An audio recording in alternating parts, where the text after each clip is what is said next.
መጀመር ይቻላል ዶክተር።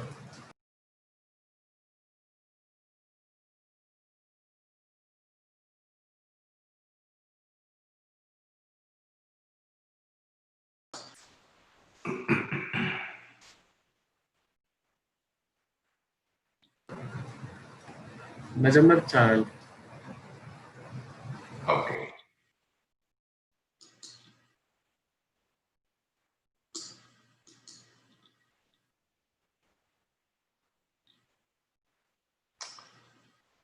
Hi there.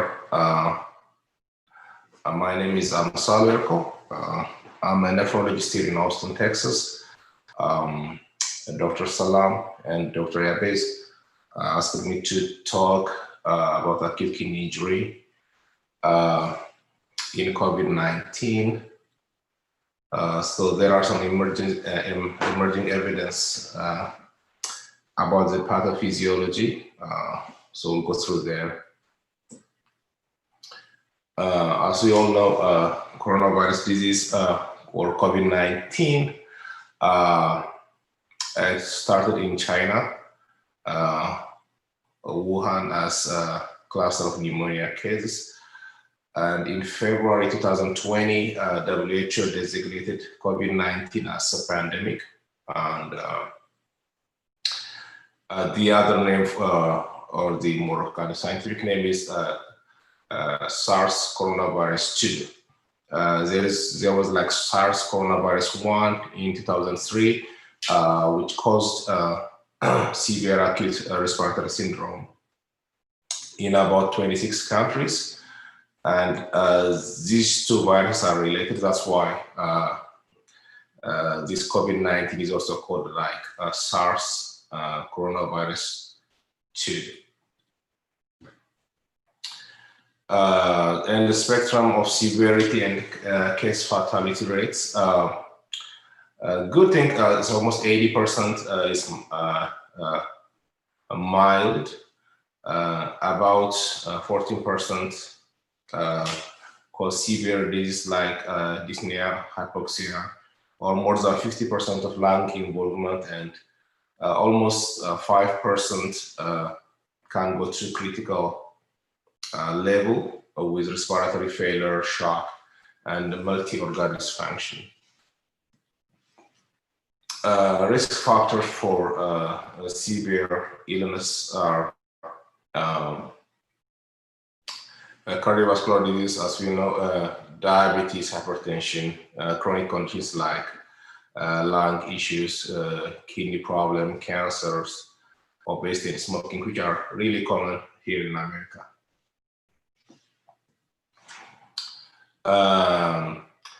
And if you're trying to see like particular lab features associated with worse outcomes, when you do lab tests, some of those include like lymphopenia, thrombocytopenia, increased LFTs, inflammatory markers, including like ferritin C-reactive protein, high LDH because of the hemolysis, D-dimer, elevated PT, elevated troponin, creatine kinase, and acute kidney injury. So people usually develop acute kidney injury when they have severe type of COVID-19. To mention some of the complications of COVID-19, number one would be like respiratory failure, and it causes like ARDS, acute respiratory distress syndrome, which we see a lot here in the hospitals. Acute kidney failure, sometimes people develop hematuria, proteinuria, or anuria, requiring renal replacement therapies. Cardiac and cardiovascular complications, including like arrhythmia, acute kidney injury and shock, thrombotic complications, which was a big deal because of like pulmonary embolism on top of like ARDS and acute stroke. The other complications are like inflammatory complications, which is especially with cytokine release syndrome, which cause a lot of inflammation all over the body. And other complications include like secondary infections, super infections with bacterial, fungal co-infections like aspergillosis. These are the complications associated with COVID-19. So going to our today's topic, acute kidney injury. Patients with COVID-19 may present with acute kidney injury as part of their overall illness. The common symptoms, as we all know, are like fever, cough, dry cough, general weakness. These are the major symptoms, but sometimes people can present like with general weakness and acute kidney injury. So high degree of suspicion, especially during this pandemic period, is very important. So they can present with acute kidney injury.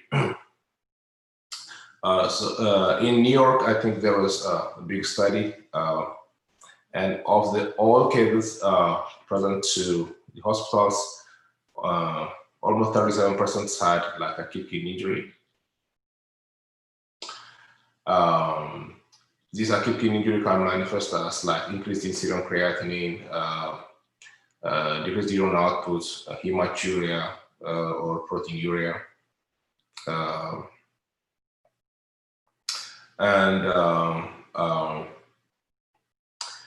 It remained unclear if it's like due to hemodynamic change, cytokine release, or direct cytotoxicity. I'll show you some diagrams to discuss more about this. As I said earlier, there was like observational study. It included almost 5,500 COVID patients in New York.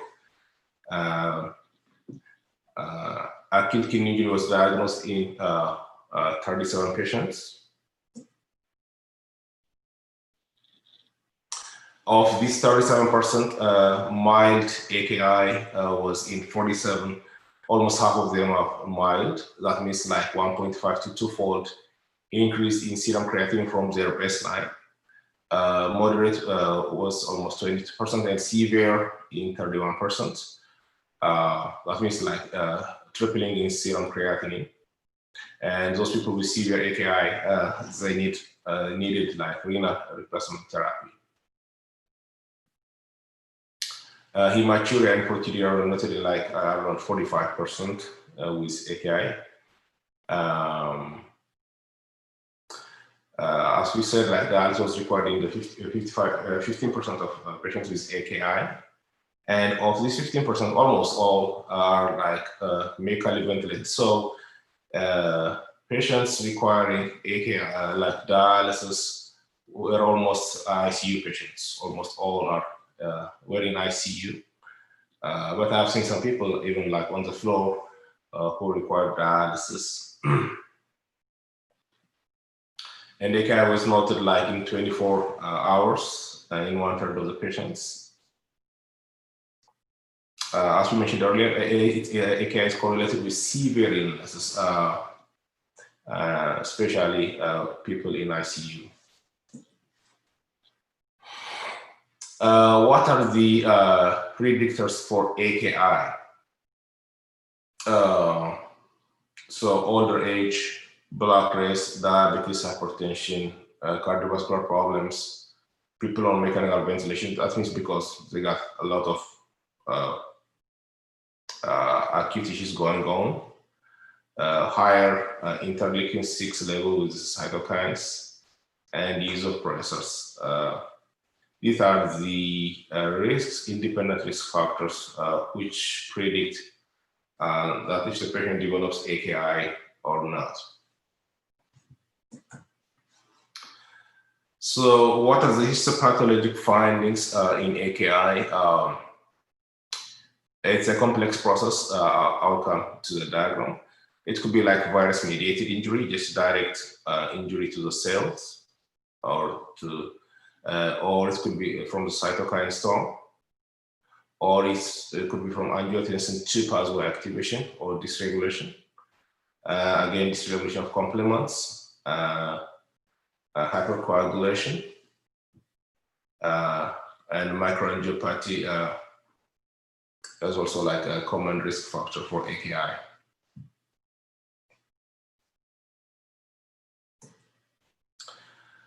So coming to this diagram, it shows us how people develop like acute kidney injury. There are several mechanisms which can lead to acute kidney injury, like including like the virus comes and binds to angiotensin converting enzyme 2 receptors. Then there's a cascade of like reactions. So through this, like there is a direct viral invasion, because these receptors are also found in a large number in kidneys as well as in lungs. So this virus can bind directly to the, directly to the tubular cells or podocytes, causing damage, leading to like acute kidney injury. This one mechanism by binding to the tubular epithelial cells and podocytes, directly causing AKI. That's number one. The other pathway would be like by binding to the lymphocytes, they cause lymphopenia. When there is lymphopenia, there is myeloid cell activation. So like autoimmune problem, it can damage, because if there's a lot of like activation there, there might be a chance of like damaging like a lupus or any autoimmune problem. It can damage the tubular epithelial and podocyte cells, also causing like acute kidney injury. The other mechanism is like through here, there could be like a cytokine storm. And this was a major problem because they like just clot everything. They clot their capillaries, small blood vessels, even the CRRT machines. So we have been putting patients like on heparin drip. With the cytokine storm, it causes like hypercoagulability and microangiopathy. The same problem can lead to tubular injury. The other mechanism is also through the complement activation, leading to hypercoagulable state, again causing tubular injury. The other, not specifically related to the virus itself, but there might be co-infection or like a sepsis syndrome. With sepsis, again, people can develop acute kidney injury, with including hypoxia, hypotension, added with sepsis. It can cause acute kidney injury. And the last mechanism would be like rhabdo. So the cells, so the virus can infect the muscle. And some patients can develop severe rhabdomyolysis with their CK level above 20,000. It can cause acute tubular injury because with rhabdo, myoglobin is released, and myoglobin can precipitate in the tubules and causing acute tubular injury. So if you do a biopsy on these patients, these are the findings. You can see acute tubular necrosis or interstitial inflammation, like inflammation of the tissue outside the tubules and the or the nephron.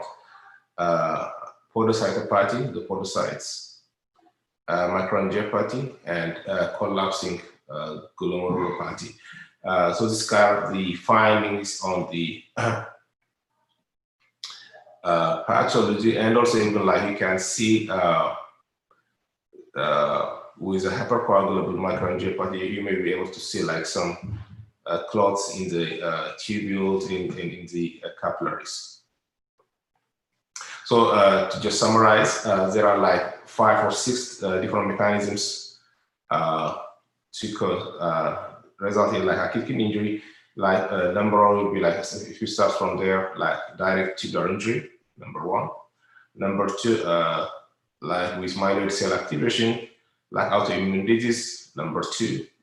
Number three, cytokine storm.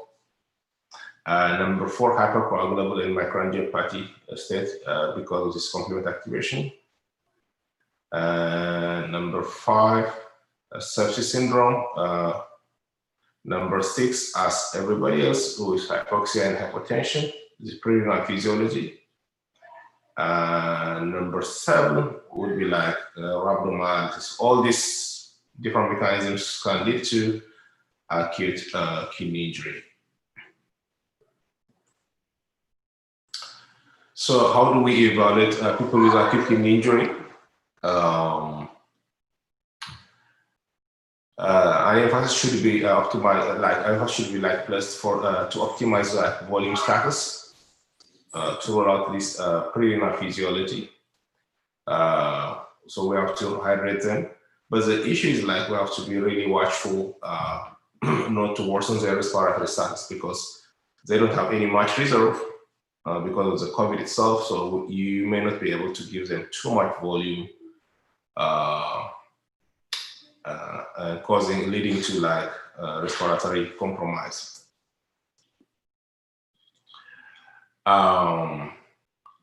So in a pandemic situation, how do we manage acute kidney injury in these patients, in hospitalized patients? So we have to do the following things besides the norm. First is co-localization, and then we have to put the patients with COVID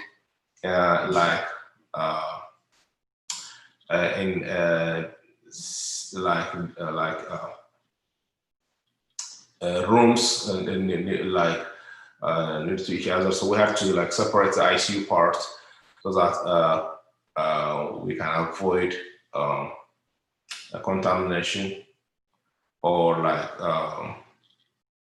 people moving from place to place and carrying this COVID stuff. So the co-localization, so we have to put them in adjacent rooms so that the nurse can simultaneously deliver dialysis and other medical care.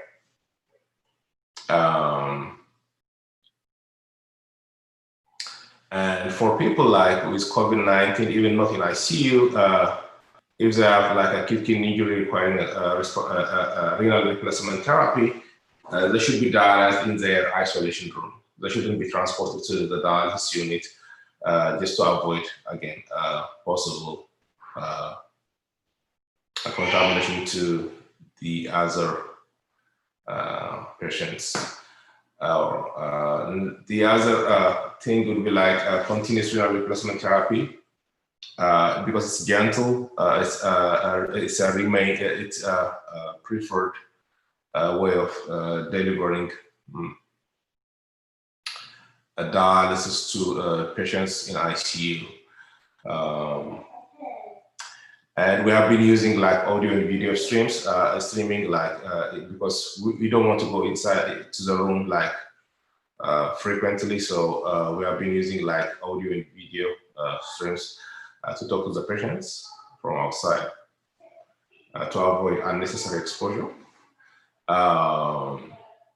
And the other thing would be the effluent after CRRT, they have tested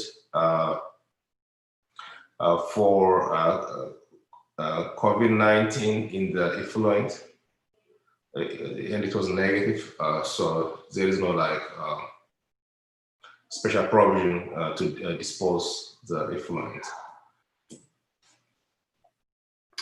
So in situations, I don't know if in Ethiopia there is a lot of CRRT machines, because it's been a few years since I've been there. If CRRT is not available, the other means would be peritoneal dialysis. So why do we consider peritoneal dialysis? One is easy because you can train people, or nurses and clinicians, easily and fast. They can use peritoneal dialysis for patients when there is no CRRT It's also gentle, and it's also like equally effective. It has been shown that like people on peritoneal dialysis have similar all-cause mortality as compared to CRRT, so they have similar outcomes. But the issue with PD would be like, especially in ICU patients, it may increase the intra-abdominal pressure, which interferes with respiratory mechanics.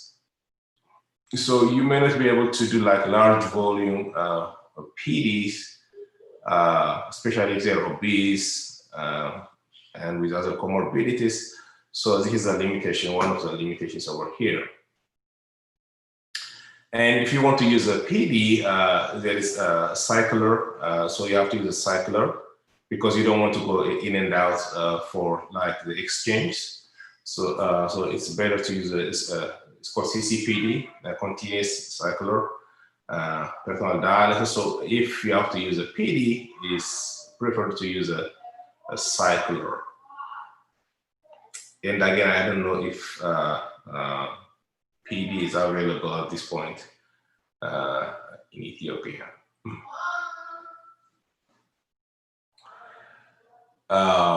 So let's talk about a little bit about chronic kidney disease and hypertension.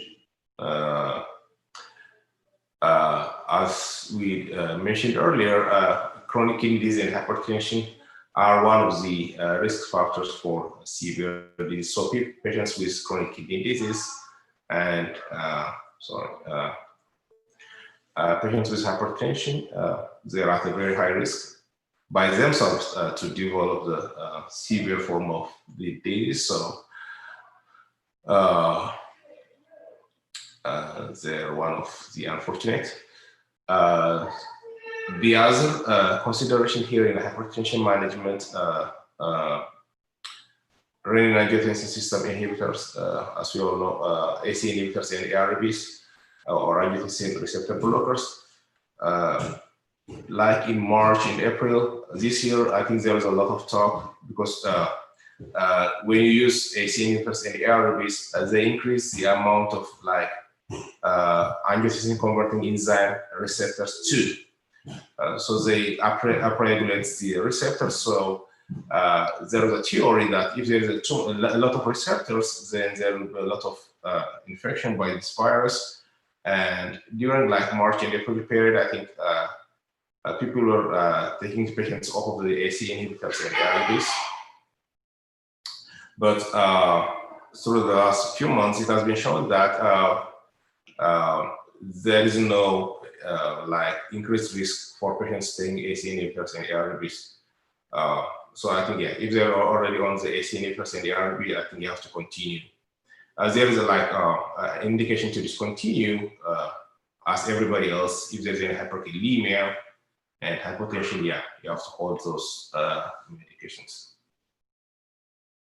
Otherwise, there is no like evidence of like stopping AC inhibitors or ARB reduces the severity of the COVID infection. For patients with end-stage kidney disease, it's called also like end-stage renal disease.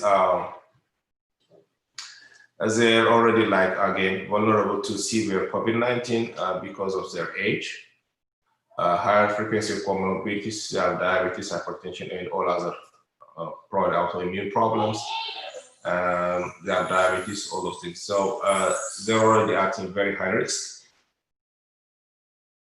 Nearly 1/3 of hospitalized dialysis patients with COVID-19, they died during their stay.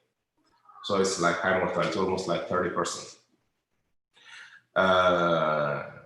The other consideration for outpatients, patients with end-stage renal disease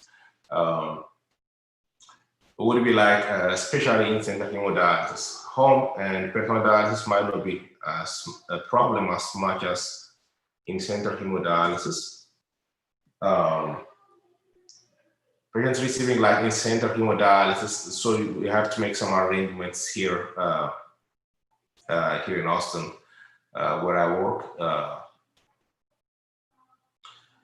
So we told the patient like if they have any symptoms like fever or cough or any other symptoms of like COVID, we told them just to call beforehand, before coming to the lobby.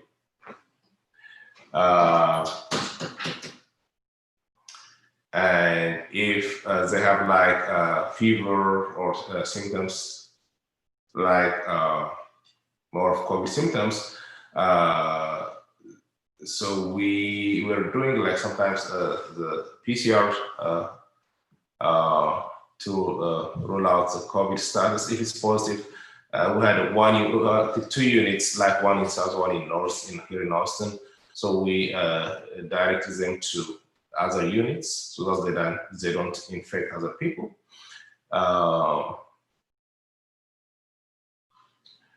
And patients also should inform the staff when they come in to the dialysis unit. And these days, I think everybody's like wearing their face mask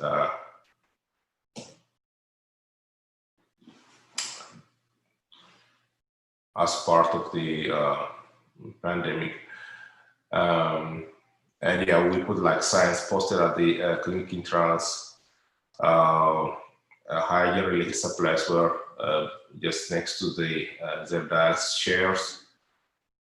And we try to provide sufficient space between the chairs, almost 6 feet. And especially for patients like with COVID-19, if there's no other dialysis unit, we put them in the hepatitis B isolation room. In each dialysis unit here in America, I think we have 2-3 rooms dedicated for patients with hepatitis B. So we can use that room to treat these patients with COVID-19. And health professionals should use this PPE, personal protective equipment, including gloves, face masks, eye protection. Make sure this contact lens and personal eyeglasses are not considered to be adequate. So you have to use like a face shield and isolation gowns. So these are the I'm sorry.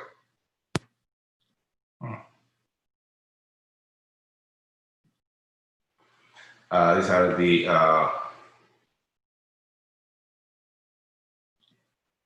parts of the PPE.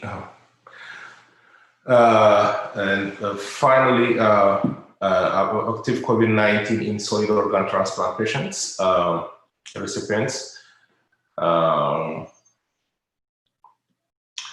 So especially like there's a study like also like in New York. I'll come to that study. So the clinical features among like solid organ transplant recipients are variable, like similar to like immunocompetent patients, but mainly they don't have any fever because their systemic inflammatory response is kind of weak because of immunosuppression. Sometimes, mostly they don't present with fever.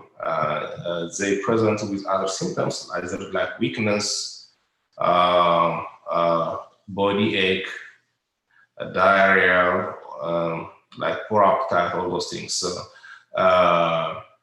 fever is present only like in 50 to 70% patients, because as I supposed to say, like due to their immunosuppression, their systemic inflammatory response is kind of poor.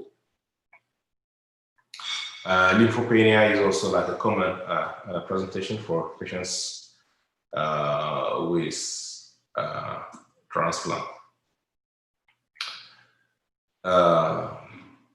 So again, New York, because that was the hotspot, the first hotspot here in America, there were patients like 482 solid organ transplant recipients. Majority of them were like patients with kidney transplant and pancreas transplant, liver, heart, and lung. Of these 482 patients with COVID-19, 78% required hospitalization. And among these 78%, almost 40% were admitted to ICU. 30% required mechanical ventilation. And as we see, almost 21% died like within a month after diagnosis. So these patients don't do well with COVID-19.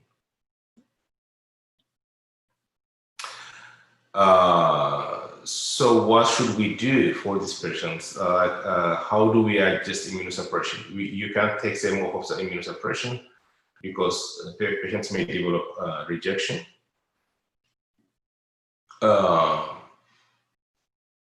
So if they have really severe COVID-19, the first step would be like to reduce or hold the anti-metabolites or like mycophenolate or salicylate. Particular patients with lymphopenia, when their absolute lymphocyte count is less than 700 cells per ml. You don't want to stop the calcineurin inhibitors like Prograf or cyclosporin because these calcineurin inhibitors they inhibit the interleukin-6 pathway, so which you want to have because as we know, patients with severe COVID-19 they have a lot of interleukin-6 with cytokine storm.